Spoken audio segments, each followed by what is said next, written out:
3 of Formula E Accelerate begins now. Down towards turn 1. Siggy got a reasonable getaway by the looks of things. Rasmussen slots into second place, thinks about going to the outside. Very early on the brakes from Bono Huis in the Mercedes. There's going to be a bit of contact there. 3 wide. The 2 Jaguars have Graham Carroll in the Envision Virgin car trying to get up the inside of him. There's a spinner further back. Apologies, it was one of the Neos, not the Jaguars. But it's Siggy who leads. Rasmussen second, Huis in third, Berliak still fourth. 5th place is Risto Capit, I think, just about. It's Stefanko who's dropped down the order. Bold start from Erhan Jajovski. He's gone from 9th up to 7th spot on the opening couple of corners, and it's such an interesting first few corners at Berlin. There's so many lines to take. Marius Golombek's under investigation for some of that chaos at turn 1. In fact, it was him and Artur Leyuk, who now you can see are down in 23rd and 24th places, who spun around, and that's what happened. Golombek into the back of Leyuk, and then he got spun around again, joined in by the other Porsche driver of Jaroslav Honzik, and that was the chaos at the first corner. So Kevin Siggy into attack mode. That's a fairly early usage, and this is the first attack mode we've seen this season where you lose time if you activate attack mode. So as a result, Siggy has lost the lead of the race to Freddie Rasmussen. Now that's an interesting choice to give up track position. Yeah, he's lost one position. Taking the attack mode, you have to take the really wide line at the end of the back straight. Here he is going into attack mode. Yeah, he got it perfectly. Only losing one place, I think it's not bad on this track because there's lots of overtaking opportunities, and here he is down the inside into turn 1. So Siggy in attack mode up the inside of Freddie Rasmussen. Rasmussen tries to hang it on, but he can't quite get the job done. Here's Bono Huis down towards turn 1.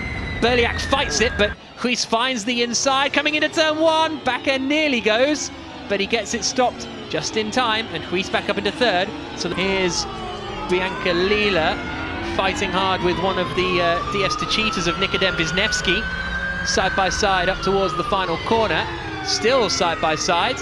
And is Wisniewski going to feed him into the wall? Yes, he is, Roland Massa style. Here's Carroll then. Right up behind Bono Huis, and he goes for his second attack mode then, Graham Carroll. So he has decided to leave it a bit later than the others. Oh, is he going to lose out here to Peter Berliak? They're going to be side by side. He just has enough power to get ahead, and Berliak's got all out of shape. That could be an opportunity for Erhan Jajovski. We haven't mentioned him in a while. He's in 6th place. That's going to close the gap to 5th. Peter Berliak, just a little bit with 5 minutes to go. And Huis goes into his second attack mode now. And so Carroll gets the position coming into the final corner, and here's the move up the inside. Bono Huis sends it coming into turn 1 and gets ahead of Graham Carroll. So Huis gets up into 3rd place using his attack mode, and he's back into the 3rd spot in which he started. He and Carroll are both looking very, very short. We'll have to wait and see how many more laps we've got. And there's the dummy, Carroll up the inside. Huis is down to 4%, Carroll's down to 3%. I don't think they're getting to the end of this race. No. They're surely not getting another lap. I don't see how they're going to do the last lap. Siggy crosses the line to start his final lap. 0 minutes remaining, and Carroll has hit 0%.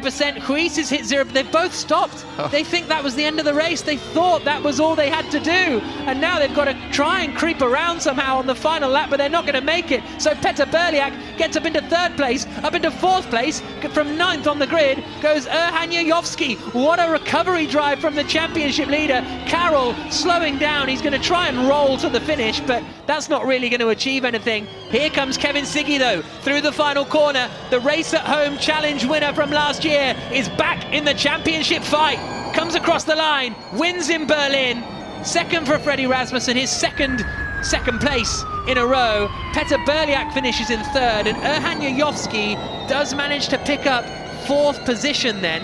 So the swing is 13 points between the two of them. So it's a 9-point advantage for Erhan Jajovski at the top of the championship. As far as damage limitation goes, starting 9th on the grid, that's a decent effort.